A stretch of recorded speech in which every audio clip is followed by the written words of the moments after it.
안녕하십니까. 국제무역연구원 동양부서실의 재현정입니다.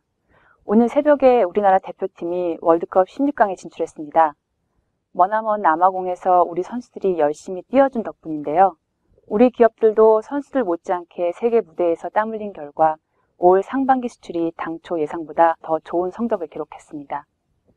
2010년 5월까지 우리나라 수출은 전년 동기 대비 35.6% 증가한 1,798억 달러, 수입은 40.6% 증가한 1,683억 달러로 115억 달러 무역수지 흑자를 기록하였습니다. 그래프에서 보시는 바와 같이 우리 수출은 2009년 상반기를 저점으로 V자 회복 곡선을 그리면서 금융위기 이전 수준으로 회복되었습니다. 그렇다면 상반기 우리 수출이 예상보다 더 성적이 좋았던 이유는 무엇일까요? 크게 세 가지 원인 중 첫째는 바로 수출 물량과 단가가 동반 상승했다는 것입니다. 연초부터 경기 회복의 영향으로 수출 물량이 지속적으로 증가했을 뿐 아니라 반도체, LCD, 자동차 등 우리 주력 수출 품목의 수출 단가가 큰 폭으로 상승하였습니다. 두 번째 원인은 바로 반도체, 디스플레이, 자동차 등 주력 품목의 선전이 전체 수출 증가에 크게 기여했다는 점입니다.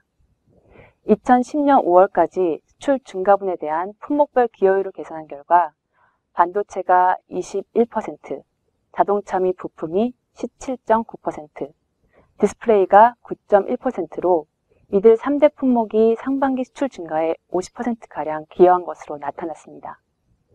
자, 마지막으로 중국을 비롯한 신흥 개도국에 대한 수출이 상반기 수출 호조를 견인한 것으로 분석되었습니다. 5월까지 수출 중 대개도국 수출은 전년 동기 대비 40% 증가한 반면 대선진국 수출은 25.5% 증가했습니다. 이러한 대개도국 수출의 비중은 2009년 70%대를 넘어서 올해 상반기에는 71.9%로 더 확대되었습니다.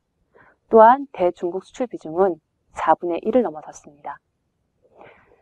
자, 다음은 하반기 수출 환경에 대해서 말씀드리겠습니다. 먼저 세계 경제는 신흥 개도국들이 하반기 세계 경제의 회복을 주도할 것으로 예상되면서 우리의 대개도국 수출은 지속적으로 증가할 전망입니다. 환율은 빠른 경기 회복과 위안화 절상 등으로 워낙 강세가 가능성이 높은 반면 수출 경쟁국 통화인 유로화 및 엔화는 재정 불안 등으로 약세를 보일 것으로 전망됩니다.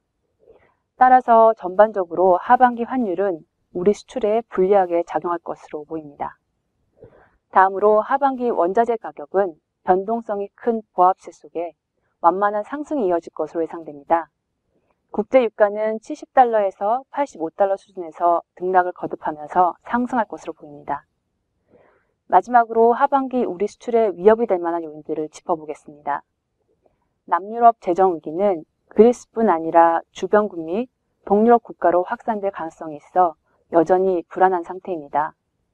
또한 세계 주요국의 재정 긴축으로 경기 회복 속도가 둔화될 경우 전 세계 수출에 영향이 있을 것으로 예상됩니다. 최근 경기 과열로 부동산 가격이 급등한 중국도 적절한 출구 전략으로 연착륙하지 못할 경우 소비 위축을 초래할 수도 있습니다. 이러한 수출입 환경을 미루어 보아 우리나라 하반기 수출은 상반기보다는 증가율이 둔화될 것으로 예상되나 견조한 증가세는 유지할 것으로 보입니다. 따라서 저희 무역연구원은 2010년 연간 수출은 전년 동기 대비 22.4% 증가한 4,450억 달러, 수입은 31.4% 증가한 4,247억 달러로 203억 달러의 무역수지 흑자를 기록할 것으로 전망하고 있습니다. 이는 금융위기 이전 수준까지 회복되기는 힘들 것이라는 당초 전망과는 달리 2008년 수출 금액 4,220억 달러를 훨씬 상회하는 수치입니다.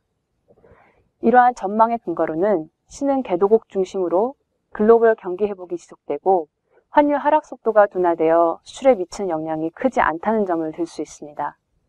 또한 가장 중요한 포인트는 불황에도 불구하고 우리 기업들이 공격적인 마케팅과 신흥시장 개척을 위해 노력한 결실이 금년 수출 호조로 이어지고 있다는 것입니다. 지금까지 2010년 상반기 수출입 동향과 하반기 전망에 대해 말씀드렸습니다. 감사합니다.